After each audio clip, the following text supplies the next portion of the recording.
Hey guys, it's me David and welcome back to another 2021 LEGO Star Wars set review. Today we have set number 75302 Imperial Shuttle. It's ages 9 plus, it's going to have 660 pieces and it's going to retail for $70 US. Now, this set right here was a review copy from LEGO, hence the not for sale sticker on the bottom. So that's very generous of them sending the set over for review, so I really appreciate that. But of course, I am definitely very interested to see exactly what this Imperial Shuttle is like, because back in 2015 we got a very similar looking Imperial Shuttle playset that was actually $30 more at the time. It might actually, if you include inflation, it probably today's terms would equate to maybe $110, $120. So that set at that time was a pretty good value. This set does seem like a pretty good value, but we have to obviously review it and see what that's like. Now, this Imperial Shuttle is actually based off the Death Star 2 escape scene when Luke is taking Darth Vader's helmet off, hence the 3 minifigures that you get, which is Luke, Darth Vader, and an Imperial officer pilot. So that makes sense because the last version was Endor-based Imperial Shuttle, so at least they're changing it up in that aspect. Now, because this is a $70 set comparative to the $100 Imperial Shuttle playset that we got in 2015, they are cutting some corners in the actual build. This has been a trend in the 2021 winter wave. This is kind of part of the extended winter wave. So I'll be interested to see what it's like. You know, with the X-Wing, it was pretty good, pretty solid, but, you know, you could see those cost-cutting corners. Same with the TIE Fighter from the same wave. And so we'll just have to find out whether that's the same case with the Imperial Shuttle. And the only way we'll find out whether this set's any good is if we actually build it. So let's go and see what it's like, guys. All right, guys, let's dive into the Imperial Shuttle. With this set, it comes with 3 minifigures, the first of which is an Imperial officer. Now, this is the usual suspect where you have front and back torso printing, leg printing, a hat, and a normal pistol. After that, we have Luke Skywalker with his green lightsaber hilt. I believe it was blue in some type of manual, but usual printing here. It's not any different. You do have a double-sided torso. You also get his handcuffs that the Emperor unlocks in Return of the Jedi. After that, we have Darth Vader with no arm printing. I know last year in 2020 we got a Darth Vader with arm printing. That's not a continuing trend. It's the same Darth Vader we've gotten in previous sets before the one with the arm printing, so nothing new there. You know, double-sided head print, kind of, and the Darth Vader helmet that we're all used to. Moving on to the actual shuttle now. As you can see, it looks really good. The wings are a little simplified, and we'll get to that in a second, but let's talk about the cockpit. This is where there's been a little controversy about, the fact you can kind of see under it. Now, you can only fit 1 minifigure in the cockpit area, which is disappointing. You can't fit multiple minifigures like you see in Return of the Jedi. A little sad. You might be able to modify it to get like 1 or 2 more minifigures in there, but it's not worth the effort in my opinion.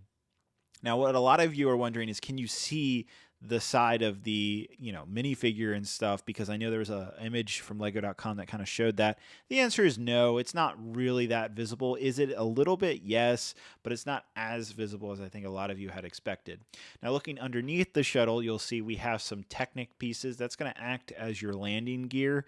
Unfortunately, it's not retractable. Again, this is where Lego is kind of cutting corners with making this type of set cheaper than like its usual counterpart would be.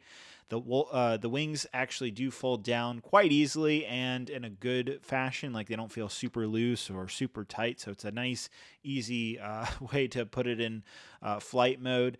And you can actually hold that top fin of the Imperial Shuttle. It is actually durable enough with Technic in there. Now, moving on to the actual interior.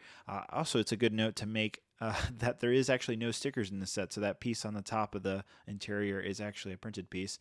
But moving on, you can see that we can fit indeed 2 minifigures. Now, the box only shows Luke, but you can actually put Darth Vader in there if you want. It looks like they're on a little roller coaster, but I love it when Lego can fit all the minifigures in a set, so you can fit all 3 that is included in the set within the actual shuttle, which is good. I like that.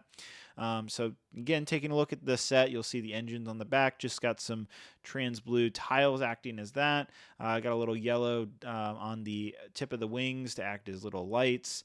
Overall, it's fairly accurate. It's a little simplified, but I think a lot of you are going to enjoy that. There is some flick missiles, or I guess stud shooters, excuse me. I wish it would be missiles on the side.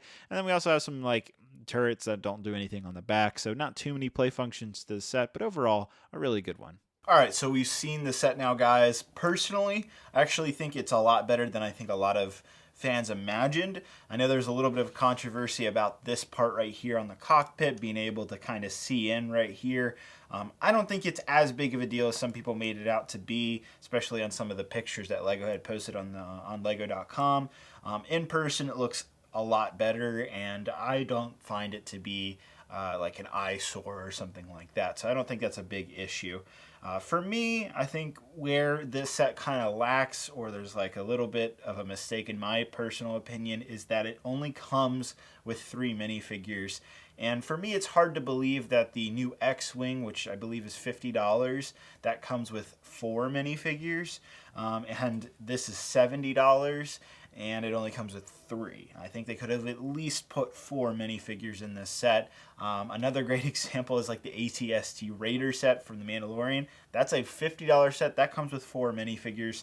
So really, I can't make any sense out of why we didn't get a 4th minifigure. That could have been a Stormtrooper. That could have been the Emperor. That could have been another officer. Could have been a Royal Guard. Like there was a lot of possibilities of a 4th minifigure. Or heck, you could even put 5 minifigures in a $70 set. So I'm a little disappointed, or even a droid for that matter. So I'm definitely disappointed that we're only getting 3 minifigures. And because of that, it kind of makes me a little hesitant to recommend this set at $70. While I think it is a fair-ish price, because the ship itself is actually pretty solid. I really think it's a nice build, especially for newcomers into LEGO Star Wars. Let me say it this way. If you don't have any other Imperial shuttles, like the 2010 UCS one or the 2015 one, this is still a solid set, and I think a lot of you, even if you are a LEGO Star Wars fan and you're not a newcomer, will still absolutely enjoy this set. I do think a lot of the functionalities of this set are really great. Playability's there, a lot of good core strengths in terms of like actual durability and look, so I'm happy with that. I don't think it's worth it fully for $70 because of that lack of a 4th minifigure, but that's up to you to decide. I'm going to leave links down below to lego.com where you can buy this set starting on March 1st of 2021.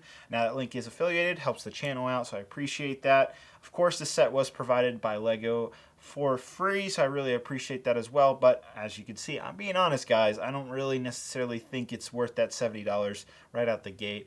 You might want to hold off till Amazon drops it maybe 10-20%. That'll get it down closer to like $60 or $55. That's where I think the sweet spot of what this set is really worth, in my opinion.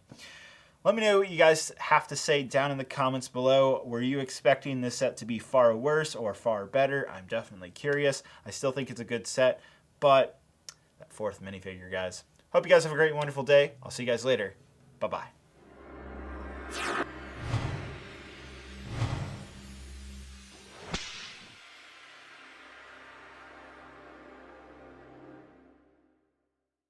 And I know a lot of you are going to ask, David, where did you get the stand? It's by iDisplayIt. It's iDisplayIt.co.uk. I'll put it down in the description because I know a lot of you will be like, I want that stand for my Imperial shuttle. And as you can see behind me, I like to use iDisplayIt stands quite frequently. Bye, guys.